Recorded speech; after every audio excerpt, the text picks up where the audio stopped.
Hello.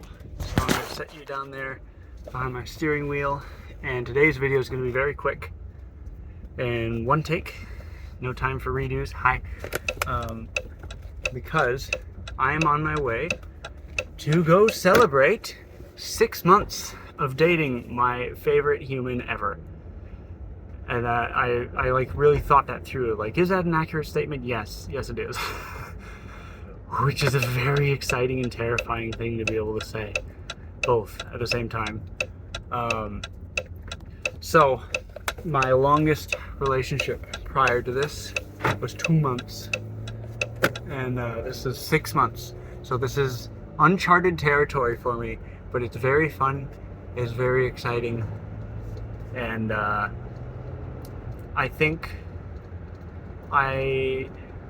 I'm glad that I had some previous relationship experience, because that helps me better understand what it is that I do and don't want from a relationship, as well as I'm glad that I took a long time intentionally to not date anyone, because I wasn't just completely not thinking about dating, living out my life. I was living my life, but I took that time to reflect and to figure out, like, what do I want out of my life? What do I want out of a partner? What do I don't want? Like, what am I not willing to put up with? And I've got these 3 levels. The first level is like bare minimum non-negotiables. Like, they have to speak English because it's the only language I know. They have to be not a drug addict, right? They have to, have basic sense, and I call it that instead of common sense because it's not common anymore. But stupid stuff like that. That's my bare minimum. Like, they have to be not brain dead, right?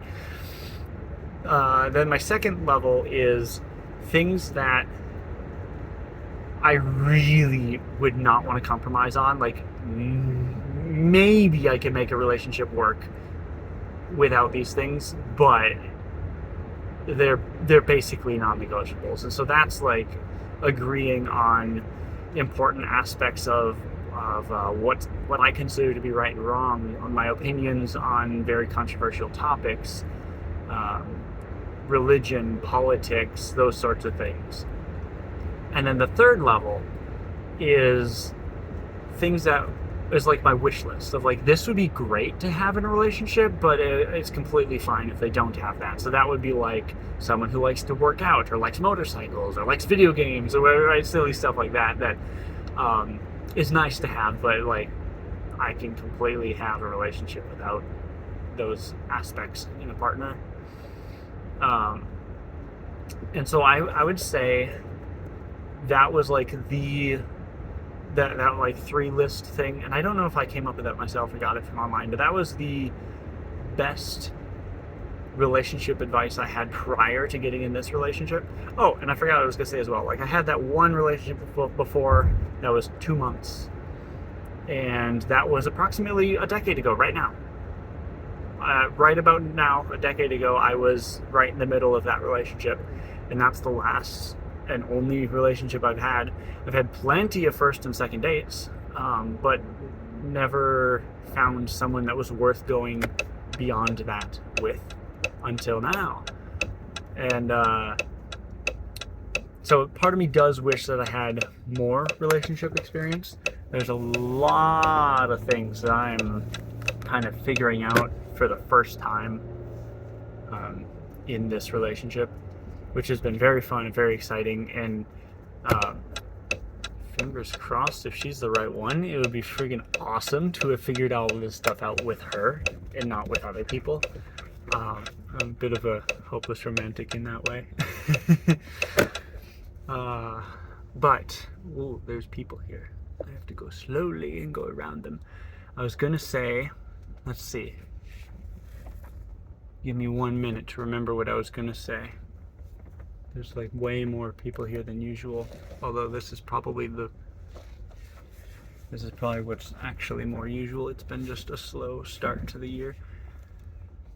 I was gonna say something, right? I was talking. Oh, so that 3-tier thing was, prior to this relationship, the best piece of relationship advice that I ever had. But I think of all the many, many things that I've learned in the last 6 months, I think the most important one, and I was thinking about this for like the last half hour before starting this video as I was packing my stuff to head over here. I think the most important one is very connected to my previous video. So if you want to go watch that, go check that out. It's this idea of, like, the previous video was talking all about the classic phrase, you got to put your own oxygen mask on first. And so I think that's the lesson, the key to the main primary takeaway, and then everything else seems to stem from, you got to know who you are. You got to know, who you are, what you want, what you don't want, all those sorts of things that I spent a long time figuring out. And only then, when you are secure in yourself, can you then have a connection to another person. Because when you are insecure within yourself, that's when you get insecure attachment with the other person, and you start trying to use them to fulfill you, or you try to use them to complete you, or you expect them to complete them or fulfill them, or you get clinginess. I found out, I had no idea like how easily I can feel smothered in a relationship. That clinginess like drives me away, even the tiniest little bit of it. And so having someone who is very secure in themselves, they aren't like terrified of losing me, has been a fantastic thing.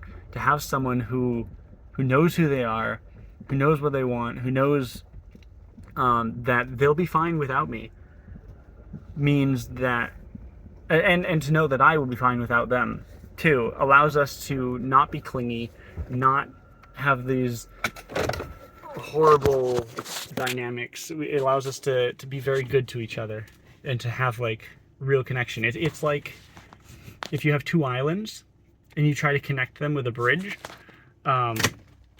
if that island is not stable, is not solid, if it's crumbling, then connecting a bridge is like I'm trying to latch on and survive and get off of my island because it's collapsing.